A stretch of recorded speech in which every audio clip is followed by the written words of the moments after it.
معزز حاضرین، سب سے پہلی چیز جو مجھے اور آپ کو امت مسلمہ کے ہر فرد کو یاد رکھنی ہے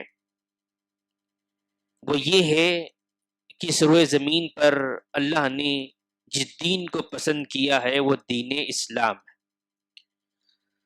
اللہ تبارک و تعالیٰ نے فرمایا ان الدین عند اللہ الاسلام، میرے پاس قابل قبول کوئی دین ہے تو وہ دین اسلام ہے۔ اس کے علاوہ روئے زمین پر پائے جانے والے تمام ادیان کا اللہ نے بائیکاٹ کرتے ہوئے بات بیان کی کہ وَمَن يَبْتَغِي غَيْرَ الْإِسْلَامَ دِينًا فَلَن يُقْبَلَ مِنْهُ وَهُوَ فِي الْآخِرَةِ مِنَ الْخَاسِرِينَ، اگر کوئی شخص اس روئے زمین پر دین اسلام کے علاوہ کسی اور دین کو تسلیم کرتا ہے تو وہ خسارہ اٹھانے والوں میں اپنا شمار کر رہا ہے۔ اس اعتبار سے اللہ کا ہم شکر ادا کریں کہ اللہ نے ہمیں دین اسلام کی نعمت سے نوازا ہے۔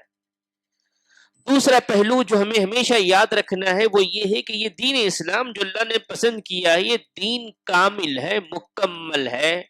اس میں قیامت تک آنے والے انفرادی مسائل، اجتماعی مسائل، ملی مسائل، اجتہادی مسائل، جس طرح کے مسائل ہو سکتے ہیں، چاہے وہ مسلمانوں کے جانب سے یا غیر مسلموں کے جانب سے یا دشمنان اسلام کی جانب سے، ان سارے سوالوں کا جواب اللہ نے دین اسلام میں رکھا ہے، جس کے سلسلے میں سورہ مائدہ کی یہ آیت بیان کرتی ہے کہ اليوم اکملت لکم دینکم واتممت علیکم نعمتی ورضیت لکم الاسلام دینا۔ اللہ نے فرمایا کہ آج کے دن ہم نے تم پر تمہارے دین کو مکمل کر دیا اور دین اسلام سے ہم رضامند ہے۔ تو دین کامل ہے، جس دین کو ہم مانتے ہیں وہ دین اسلام ہے۔ دوسرا پہلو دین کامل ہے۔ اس دین کے سلسلے میں جب ہم غور تدبر کرتے ہیں تو بہت سارے احکامات ہمارے سامنے آتے ہیں۔ دو صفتیں، دو نعمتیں، دو چیزیں ایسی ہیں جو بے حد ضروری ہے، جس کو اپنانے سے انسان، یہ جو زندگی ہے میری اور آپ کی آزمائش کی زندگی، ہم سبھی جانتے ہیں یہ عارضی زندگی ہے، یہ امتحان گاہ ہے اور یہاں ہم آزمائش میں مبتلا ہے۔ اللہ نے فرمایا الف لام میم حسب الناس ان یترکوا ان یقولوا آمنا وهم لا یفتنون، کہ تم لوگوں نے گمان کر رکھا ہے کہ تمہیں ایمان لائے تمہیں یوں ہی چھوڑ دیا جائے گا، ایسا نہیں ہوگا بلکہ تمہیں آزمایا جائے گا۔ تمہاری آزمائش ضروری ہے، آزمائش کے بعد ہی یہ طے ہوگا کہ کون جنت کا مستحق ہے اور کون جہنم کے لائق ہے۔ آزمائش میری اور آپ کی زندگی کا یہ حصہ ہے۔ ایسی صورت میں دو ایسے پہلو ہے جس کو اپنانے سے میں اور آپ بڑی آسانی سے کامیابی کے راستے پر چل سکتے ہیں۔ گزشتہ مہینے کے پہلے جمعہ میں نے ایک موضوع کو چھیڑا تھا، اسی سے متعلق ہے، وہ موضوع صبر کا تھا۔ اگر انسان کے اندر صبر آ جائے، صبر کے پیمانوں کو وہ اپنے دل میں اتار لے، اپنے دماغ میں اتار لے، تو اس کے اعضائے جسمانی اس کا ہمیشہ ساتھ دیں گے اور کسی بھی گمراہ راستے پر وہ چلنے کے لیے آمادہ نہیں ہوگا۔ ایک پہلا پہلو جو تھا وہ صبر ہے اور دوسرا جو پہلو ہے وہ شکر ہے۔ اس کو اہل علم نے شکر اور صبر کے ساتھ بھی یاد کیا ہے اور صبر اور شکر کے ساتھ بھی یاد کیا ہے۔ تو صبر کا معاملہ یہ ہے کہ اللہ نے جو انسان صبر کرتا ہے اس کے سلسلے میں اپنی معیت کا اعلان کیا ہے۔ ان اللہ مع الصابرین، اللہ تبارک و تعالی صبر کرنے والوں کے ساتھ ہے۔ تو صبر کے سلسلے میں تین اہم باتیں میں نے رکھی تھی، چاہتا ہوں وہ رکھتے ہوئے شکر پر آپ کو لے جاؤں۔ صبر کا معنی آپ نے جانا، مفہوم جانا، صبر کسے کہتے ہیں اس کو پہچانا۔ تین جگہ پر صبر بے حد ضروری ہو جاتا ہے۔ ایک ہے الصبر علی الطاعہ، ایک ہے الصبر علی الطاعہ، دوسرا ہے الصبر علی المعاصی، تیسرا ہے الصبر علی المعاصی۔ یہ تین پہلو ہر انسان کی زندگی سے جڑے ہوئے ہیں، کوئی اس سے انکار نہیں کر سکتا ہے، کوئی اس سے بچ نہیں سکتا ہے، کوئی اس سے دور نہیں بھاگ سکتا ہے۔ انسان کی زندگی میں الصبر علی الطاعہ کا معنی یہ ہے کہ جب اللہ کی بندگی آپ کر رہے ہیں، نمازوں کا اہتمام کر رہے ہیں، روزوں کا اہتمام کر رہے ہیں، صدقہ خیرات کا اہتمام کر رہے ہیں، پڑوسیوں کے حقوق کا اہتمام کر رہے ہیں، اپنے اوپر عائد ہونے والے حقوق کو ادا کر رہے ہیں، تو آپ ہمیشہ اس کو جاری اور ساری رکھیں۔ یہ صبر علی الطاعہ ہے۔ اطاعت میں، اللہ کی فرما برداری میں صبر کا مفہوم یہ ہے کہ آپ نے آج دل میں آیا نمازیں پڑھ لی، دل میں آیا رمضان المبارک کے اندر صدقہ خیرات کر دیا، دل میں آیا عید الاضحیٰ کے مناسبت سے ایک اونٹ کو آپ نے ذبح کر دیا، دل میں آیا کسی مناسبت سے کچھ کام کر دیا، چھوڑ دیا، یہ نہیں۔ الصبر علی الطاعۃ، صبر کیا ہے کہ آپ اطاعت پر گامزن رہے، مسلسل اس کے اوپر ٹکے رہے، یہ صبر ہے۔ اور جب صبر آ جاتا ہے تو اطاعت کرنا، فرما برداری کرنا، عبادتیں کرنا انسان کے لیے بڑی آسان ہو جاتی ہے۔ دوسرا ہے صبر علی المعاصی۔ بہت سارے لوگ، ہم انسان ہیں، آدم علیہ الصلوۃ والسلام کی اولاد ہے، نسیان ہماری فطرت ہے، شیطان ہمارا کھلا دشمن ہے، شیطان ہمارے رگوں میں دوڑتا ہے خون کی طرح، ہم سب جانتے ہیں، وسوسے آتے ہیں، اور یہ ساری چیزوں میں کہیں نہ کہیں ہم بھٹکتے ہیں، کہیں نہ کہیں کسی نہ کسی گناہ کے اندر ملوث ہو جاتے ہیں، اور جب احساس ہوتا ہے توبہ کر لیتے ہیں۔ الصبر علی المعاصی، جب گناہ ہو جائے توبہ کر لیں تو پھر دوبارہ اس گناہ کی طرف نہ بڑھیں، یہ ہے گناہوں پر صبر کرنا۔ دل میں آ گیا، خواہشات جاگے، آپ نے گناہوں کے اندر اپنے آپ کو ملوث کر لیا، ہو سکتا ہے شیطان نے بھٹکایا، غلط دوستوں کی وجہ سے آپ نے اس راہ کو اختیار کیا، یا اللہ نے کوئی نعمت دی اس کا احساس نہ کرتے ہوئے آپ نے غلط راہ پہ اس کا استعمال کیا۔ جب آپ کو احساس ہو جائے کہ میں نے یہ گناہ کیے ہیں، دوبارہ میں یہ گناہ نہیں کروں گا، اس پر ہمیشہ قائم رہنا، یہ ہے الصبر علی المعاصی، گناہوں سے اپنے آپ کو بچاتے رکھنا۔ بہت سارے لوگوں سے جب آپ بات کریں گے، ان سے پوچھیں گے جو گناہوں کے دلدل میں آج پھنسے ہیں، تو وہ کہتے ہیں کہ فلاں مجبوری تھی، فلاں مجبوری تھی، فلاں مجبوری تھی۔ اگر وہ تقدیر پر ایمان رکھتے، اللہ پر ایمان رکھتے اور اپنے آپ کو اللہ پر توکل پر گامزن کرتے، یقیناً وہ مجبوریوں کے دروازے ان کے لیے بند ہو کر اور اللہ کی آزمائش پر وہ کامیاب ہو کر ان کے لیے رہنمائی کے دروازے کھل جاتے۔ تو میرے بھائیوں، دوسرا پہلو صبر کے سلسلے میں الصبر علی المعاصی۔ تیسرا ہے الصبر علی المصائب، مصائب، پریشانیاں، مصیبتیں، آفتیں، مال کا ضائع ہونا، اولاد کا ضائع ہو جانا، صحت کا خراب ہو جانا، تجارت کے اندر ناکامی حاصل ہونا، بہت سارے ذرائع سے پریشانیاں اور آفتیں انسان کے اندر آتی ہے، اور اللہ تبارک و تعالیٰ اپنے بندے کو آزماتا ہے۔ یہاں آزمائش ہو رہی ہے کہ تم میں سے کون ہے جو ایسے وقت میں صبر کے دامن کو تھامتا ہے اور اللہ کا مقرب بندہ بن جاتا ہے۔ بہت سارے واقعات آپ نے سنے، یوسف علیہ السلام کنویں میں گئے، صبر کے دامن کو آپ نے تھاما، یونس علیہ السلام مچھلی کے پیٹ میں گئے، صبر کے دامن کو آپ نے تھاما۔ ہمارے نبی آخر الزمان محمد رسول اللہ صلی اللہ علیہ وسلم 3 سال شعب ابی طالب کے گھاٹی میں قید میں رہے، آپ نے صبر کے دامن کو تھاما۔ کئی ایسے واقعات ہمارے سامنے آتے ہیں جس سے یہ پتہ چلتا ہے کہ صبر ایک بہت بڑی نعمت ہے، بہت بڑی دولت ہے، جس کے پاس یہ آ جائے اللہ تبارک و تعالیٰ کی معیت اس کے ساتھ شامل ہو جاتی ہے۔ تو آئیے دوسرے پہلو پر ہم چلتے ہیں جو آج کے اس موضوع سے ہے۔ صبر کے بعد امید ہے کہ آپ نے صبر کو سمجھا ہوگا۔ صبر کیا ہے؟ اطاعت پر ہمیشہ گامزن رہنا، برائیوں سے ہمیشہ بچتے رہنا، جب کبھی زندگی میں مصیبت، آفت، پریشانی آئی، اس کا تصور کرنا کہ میرے رب کے جانب سے ہے، دنیا میں کوئی طاقت، کوئی حکمراں، کوئی قوم، کوئی شخص ایسا نہیں ہے جو اللہ کے بغیر مجھے تکلیف دے سکے، اللہ کے چاہنے کے بغیر مجھے تکلیف دے سکے، یا اللہ کے چاہنے کے بغیر مجھے کوئی نعمت دے سکے۔ یہ مقدر ہے، تقدیر پر ایمان کا کامل ہونے کا نتیجہ ہے میری اور آپ کی زندگی جو آزمائش ہے بڑی آسانی سے گزر جائے گی۔ آئیے دوسری چیز کی طرف میں لے جانا چاہتا ہوں، اس سے پہلے ایک حدیث مبارکہ ہے جس کو صحیح مسلم رحمہ اللہ نے اپنی کتاب میں نقل کیا ہے، 2999 حدیث نمبر ہے۔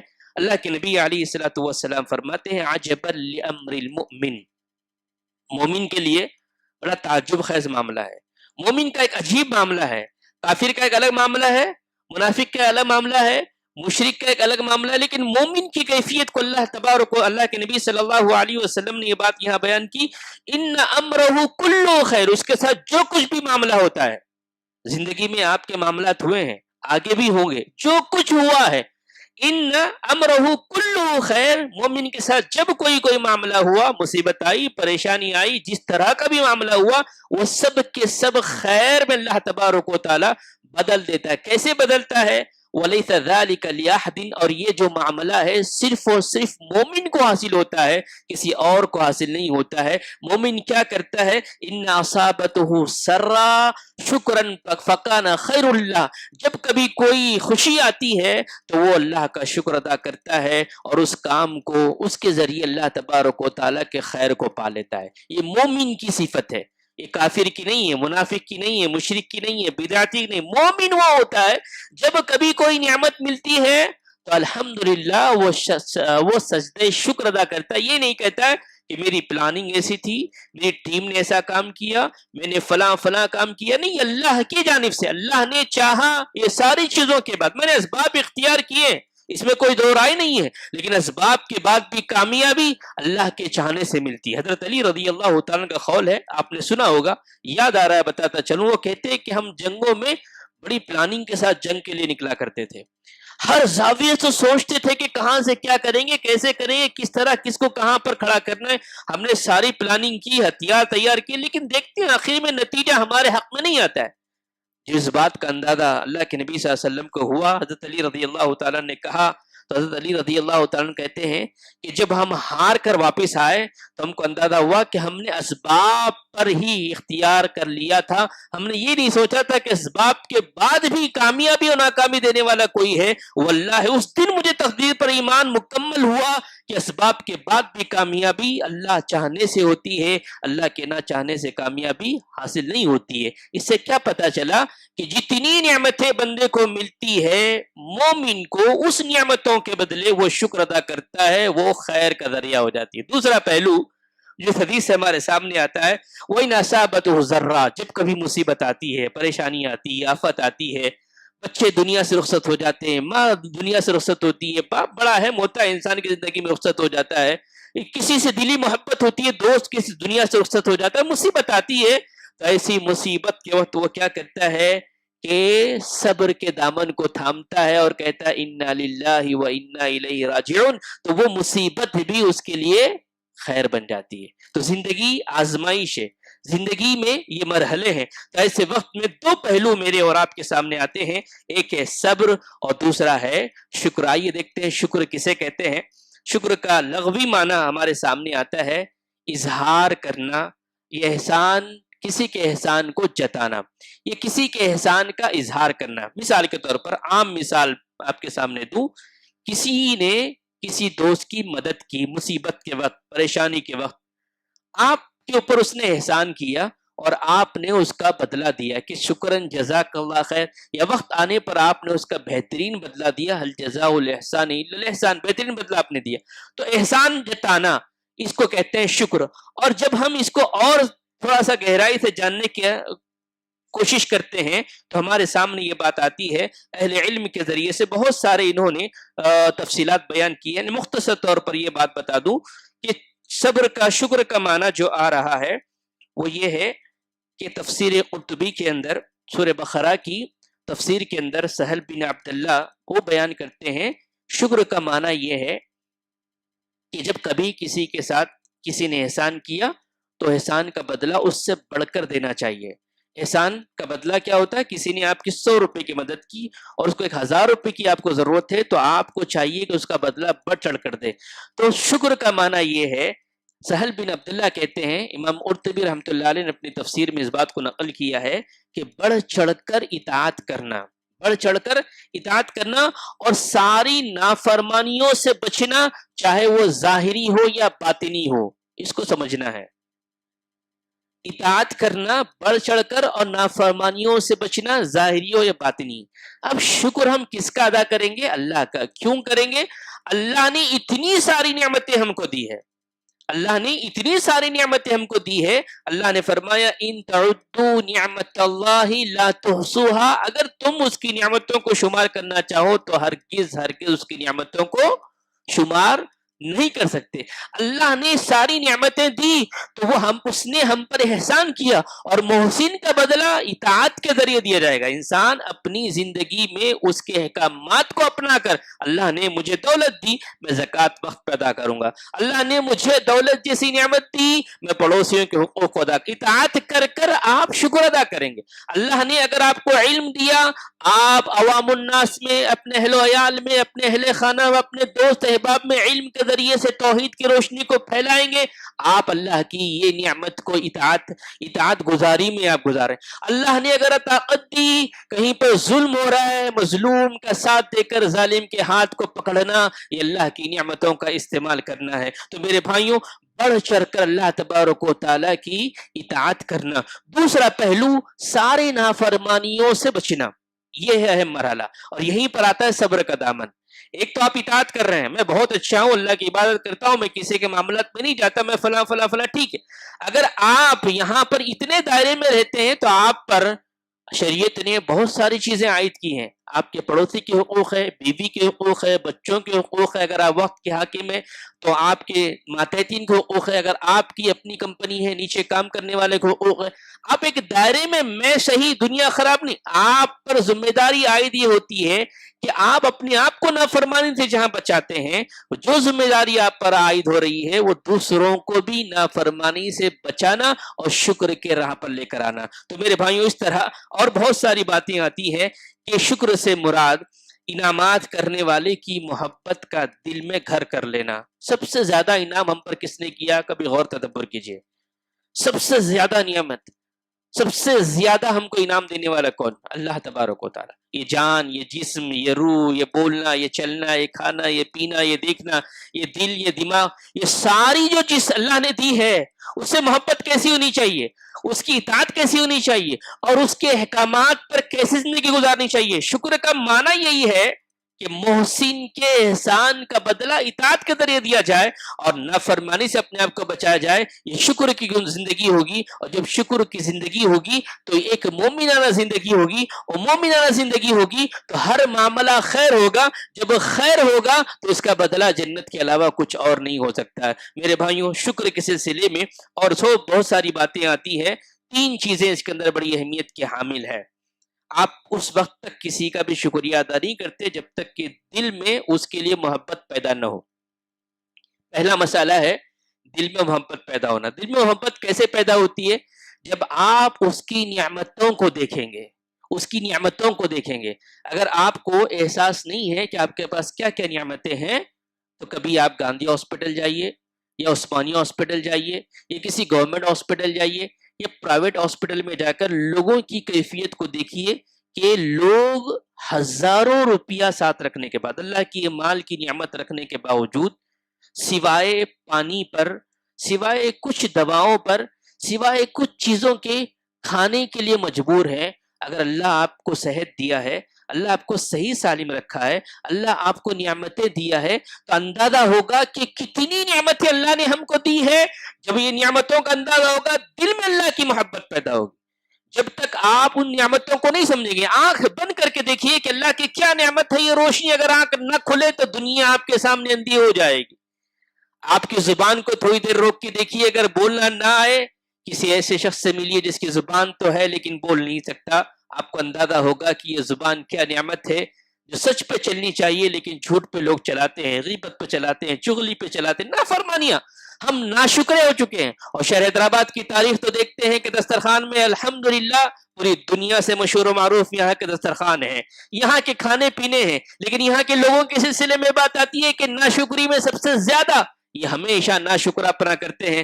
شکر گزاری یہ ہے کہ اللہ نے جو نعمتیں دی ہیں اس نعمتوں کا بدلہ اللہ کی اطاعت دی جائے. اگر کوئی یہ بات کہتا ہے کہ آپ بات غلط کہہ رہے ہیں, اس کی دلیل یہ ہے جس طرح جمعہ کے اندر مسجدیں فل ہوتی ہیں, اگر فجر میں یہ فل ہوتی تو یقیناً ان دستروں پہ ملنے والی نعمتوں کا یہ بندے شکر ادا کر رہے ہوتے.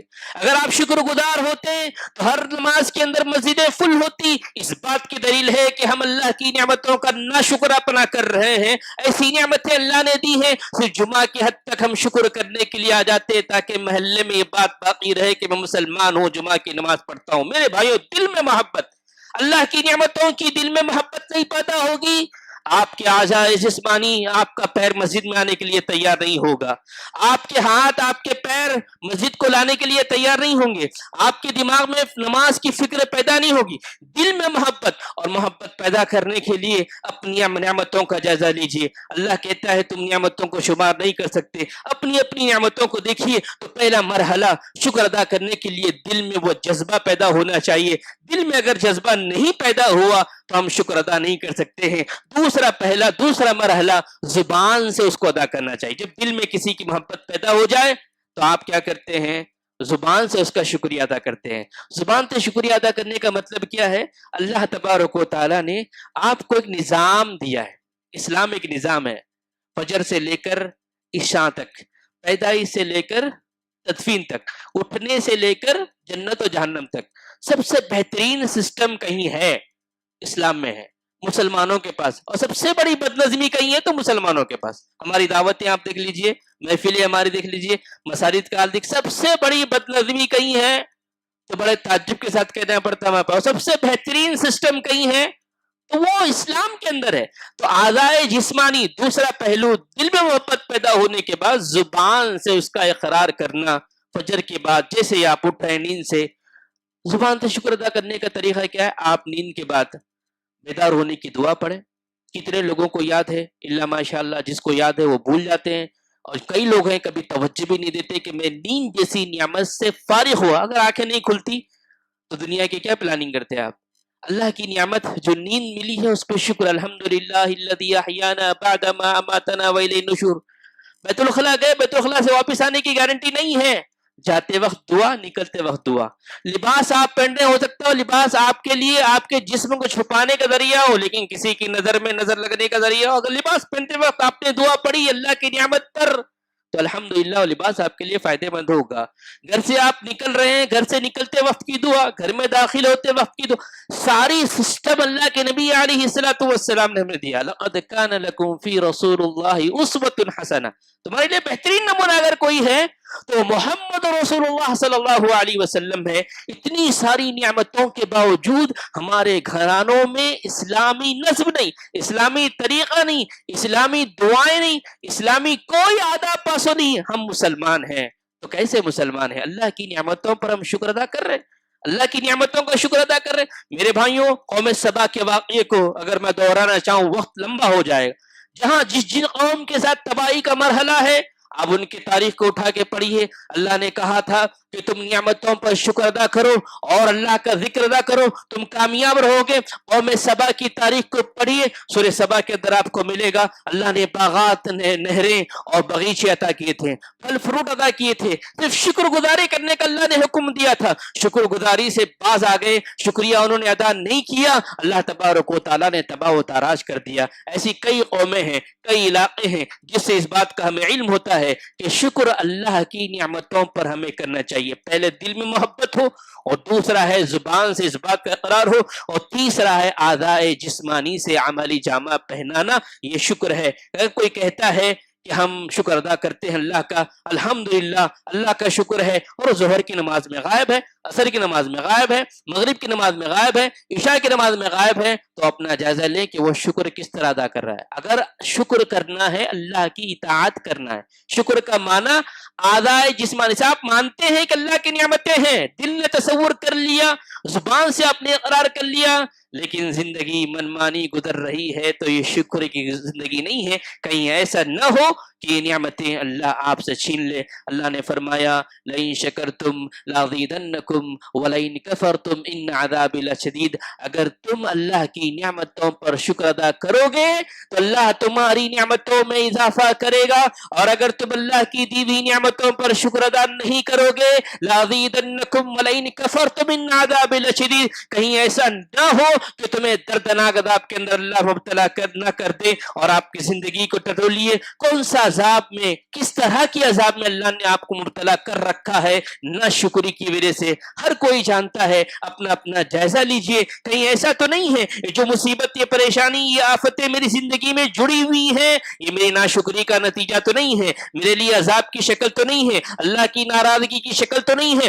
میں نے کہاں تک شکریہ ادا کیا ہے؟ اگر حقیقت میں آپ نے شکریہ ادا کیا ہے تو آپ کی نعمتوں میں اللہ کا وعدہ ہے اللہ اضافہ کرے گا۔ میرے بھائیوں، اللہ کے نبی علیہ الصلوۃ والسلام، اللہ کے نبی صلی اللہ علیہ وسلم ہمارے لیے نمونہ اسوہ ہے۔ آپ کی دعائیں اگر ہم دیکھتے ہیں، اللہ کے نبی صلی اللہ علیہ وسلم اللہ تبارک و تعالیٰ سے دعا کر رہے ہیں، رب اجعلنی لک شکارا، اے اللہ تو مجھے شکر گزار بندہ بنا دے۔ سب سے بہترین شکر کون ادا کر سکتا؟ اللہ کے نبی صلی اللہ علیہ وسلم سے بہتر کوئی اور ہے جو اللہ تبارک و تعالیٰ کا شکر ادا کرے؟ اللہ کے نبی صلی اللہ علیہ وسلم سے اور کون ہے جو بہتر شکر ادا کر سکتا ہے اللہ کا؟ اللہ کے نبی صلی اللہ علیہ وسلم دعا کر رہے اللہ تبارک و تعالیٰ سے، رب اجعلنی لک شکارا، اللہ تو مجھے شکر گزار بندہ بنا دے۔ ہماری دعاؤں میں دعائیں شامل نہیں۔ اللہ کے نبی صلی اللہ علیہ وسلم کہہ رہے رب اجعلنی لک ذکارا، اللہ مجھے ذکر کرنے والا بنا دے۔ اللہ رب اجعلنی لک رہابا، اللہ تو مجھے ڈرنے والا تجھ سے بنا دے۔ ہماری زندگیوں میں اللہ کا ڈر نہیں ہے، ہماری زندگیوں میں اللہ کا ذکر نہیں، ہماری زندگیوں میں اللہ کا شکر نہیں، ہماری زندگیوں میں اللہ کی آفتوں مصیبتوں پہ صبر نہیں۔ اس کے باوجود ہم کہتے ہیں کہ مسلمان ہیں۔ وقت کا تقاضا یہ ہے، اللہ نے فرمایا ان اللہ لا یغیر ما بقوم حتی یغیر ما بانفسہم، خدا نے آج تک اس قوم کی حالت نہیں بدلی، خدا نے آج تک اس قوم کی حالت نہ بدلی جسے خود نہ ہو خیال اپنی حالت کے بدلنے کا۔ وقت کا تقاضا یہ ہے کہ امت مسلمہ اسلامی تعلیمات پر پیدا ہو جائے، اپنی زندگی میں آنے والے مسائل کا حل صبر کے ذریعے سے، شکر کے ذریعے سے کریں اور امتحان گاہ سے یہ کامیاب ہو کر جنت کے مستحق بنے۔ اور ایک حدیث مبارکہ رکھتے ہوئے بات کو ختم کرتا ہوں، کافی اور باتیں تھی۔ ایک حدیث معاذ بن جبل رضی اللہ تعالیٰ عنہ کی، وہ راوی ہیں، وہ بیان کرتے ہیں کہ اللہ کے نبی صلی اللہ علیہ وسلم نے میرے ہاتھ کو ایک مرتبہ پکڑا، کہا یا معاذ، آپ نے ایک مرتبہ آواز دی، پھر کہا یا معاذ، پھر اللہ کے نبی صلی اللہ علیہ وسلم نے پھر اور ایک مرتبہ آواز دی، 3 دفعہ اللہ کے نبی صلی اللہ علیہ وسلم نے کہا یا معاذ یا معاذ یا معاذ۔ کہا میں اللہ کے نبی صلی اللہ علیہ وسلم لبیک یا رسول اللہ، میں اللہ کے نبی صلی اللہ علیہ وسلم میں حاضر ہوں۔ دیکھیے یہاں طریق اللہ کے نبی صلی اللہ علیہ وسلم جب کبھی اہم بات کہتے ہیں، ایک نہیں، 2 نہیں، 3 دفعہ دہرایا کرتے۔ اب کہا یا معاذ یا معاذ یا معاذ، کہتے اللہ کے نبی صلی اللہ علیہ وسلم میں حاضر ہوں۔ اللہ کے نبی صلی اللہ علیہ وسلم کہتے واللہ انی لأحبک، اے معاذ اللہ کی قسم میں آپ سے بہت محبت کرتا ہوں۔ اللہ کے نبی صلی اللہ علیہ وسلم کہہ رہے ہیں معاذ بن جبل رضی اللہ تعالیٰ سے، واللہ انی لأحبک، اے معاذ میں تم سے بہت زیادہ اللہ کے لیے محبت کرتا ہوں۔ آپ نے 3 دفعہ کرا اور کہا اس کے بعد یا معاذ اوصی کا یا معاذ، میں تم کو ایک وصیت کرنا چاہتا ہوں یا معاذ۔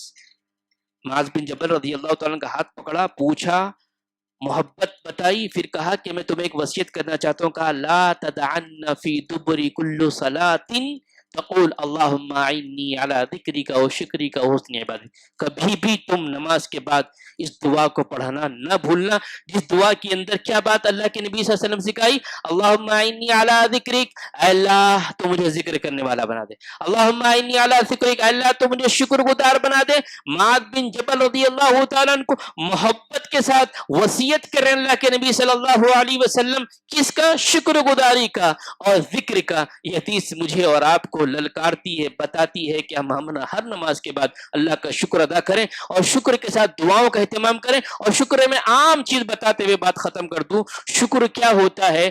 2 طرح کا شکر ہے، ایک زبان کے ذریعے سے آپ الحمدللہ، سبحان اللہ، دعاؤں کا اہتمام، لا الہ الا اللہ، استغفر اللہ، اپنے کلمات کو ذکر کے اپنے زبان کو اللہ کے کلمات سے بلند رکھیں، ساتھ میں اعمال جو اللہ نے مجھ پر اور آپ پر عائد کیے ہیں اعضاء جسمانی سے کر کے دکھائیں۔ اور سب سے بڑی چیز توحید کے بعد نماز ہے۔ جس دن ہماری مسجدیں جمعہ کی کیفیت میں آئیں گی، یقین جانیے اس دن اندازہ ہوگا کہ ہم نے اپنے آپ کو بدلا ہے۔ اگر نہیں بدلیں گے تو ہوگا کیا؟ نہ بدلو گے، نہ سمجھو گے تو تمہاری داستان تک نہ ہوگی داستانوں میں۔ وقت کا تقاضا یہ ہے، آخرت میری اور آپ کی بڑی اہم ہے، جنت میرا اور آپ کا ٹارگٹ ہے۔ عارضی دنیا کے لیے دماغ کو لگانے سے زیادہ آخرت کی طرف لگائیے اور اپنے آپ کو بدلیے، تبدیل کیجئے، محاسبہ کیجئے. اگر یہ نہیں ہوگا تو کوئی اور رسول، کوئی اور کتاب، کوئی اور وحی میرے اور آپ کے سامنے آنے والی نہیں ہے، اور کبھی بھی کسی بھی وقت میری اور آپ کی قیامت ہو سکتی ہے. کبھی بھی جسم سے روح نکالی جائے گی اور لے جا کے دفن کرنے والے دفن کر دیں گے، آپ کے مال کے وارثین تیار ہو جائیں گے اور آپ کا نام اس دنیا سے مٹ جائے گا. آخرت سنورنا ہے، آخرت کو بنانا ہے، دائمی زندگی میں کامیاب ہونا ہے. تنہائی میں بیٹھیے، اللہ کی تعلیمات کو، اللہ کے رسول کی تعلیمات کو سمجھیے، سیکھیے، جتنی استطاعت ہے عمل کرنے کی کوشش کیے. یہی خطبہ ہے، خطبے کے جمعہ کا نچوڑ یہی ہے کہ ہر خطبے زندگی میں آئے اور چلے گئے. کئی واعظ نصیحت ہوتی رہے گی، تبدیلی آپ کے اندر سے آنی ہے. شکر گزاری کا جذبہ آپ میں پیدا ہونا ہے، صبر کا جذبہ آپ میں پیدا ہونا. اگر آپ نہیں کرتے، دنیا کی کوئی اور چیز آپ کو شکر کرنے پر مجبور نہیں کر سکتی، دنیا کی کوئی اور چیز آپ کو صبر کرنے پر مجبور نہیں کر سکتی، سوائے اللہ کا ڈر، آخرت کا تصور، جہنم کا ڈر اور جنت کی طلب. اللہ سے دعا ہے اللہ تبارک و تعالی ہمیں حقیقی معنوں میں صبر اور شکر کو اپنانے کی توفیق عنایت فرمائے. اللہ تبارک و تعالی ہمیں اپنا جائزہ لینے کی توفیق عنایت فرمائے. اللہ جب تک رکھے دار فانی میں ہمیں دین اسلام پر رکھیں، جو ہمارا خاتمہ ہو تو خاتمہ بالخیر کرے. آمین ثم آمین. وآخر دعوانا ان الحمدللہ رب العالمین. الحمدللہ رب العالمین، الصلاۃ والسلام علی رسول الکریم. معزز حاضرین، شکر اور صبر سے متعلق کچھ باتیں میں نے آپ کے سامنے اختصار کے ساتھ رکھی. یہ بڑا اہم موضوع ہے اور اس پر تفصیلی گفتگو ہونی چاہیے اور اس کا علم ہونا چاہیے ہر مسلمان کو، کیونکہ یہ وہ مرحلہ ہے جو میری اور آپ کی زندگی میں صبح سے لے کر شام تک ہر لمحہ مجھے اور آپ کو صبر کی اور شکر کی ضرورت پڑتی ہے. اور جب صبر اور شکر آتا ہے تو اطمینان کی زندگی، جو اللہ نے فرمایا کہ الا تطمئن بذکر القلوب، جو دلوں کو اطمینان ملتا ہے وہ ذکر سے ہے، ذکر سے ہے، شکر سے ہے. اگر اطمینان چاہتے ہیں زندگی میں، عارضی زندگی پرسکون چاہتے ہیں، مسائل کے انبار نہیں چاہتے ہیں، تو صبر کیا ہے، صبر کسے کہتے ہیں، صبر کہاں پہ کرنا ہے، صبر کیسے کرنا ہے، اس کو سیکھنا ضروری ہے. شکر کیا ہے، شکر کسے کہتے ہیں، شکر کی اہمیت کیا ہے، شکر کی فضیلت کیا ہے، اور شکر یہ کیا نعمت ہے، اس کو پہلے جانچنا ہوگا.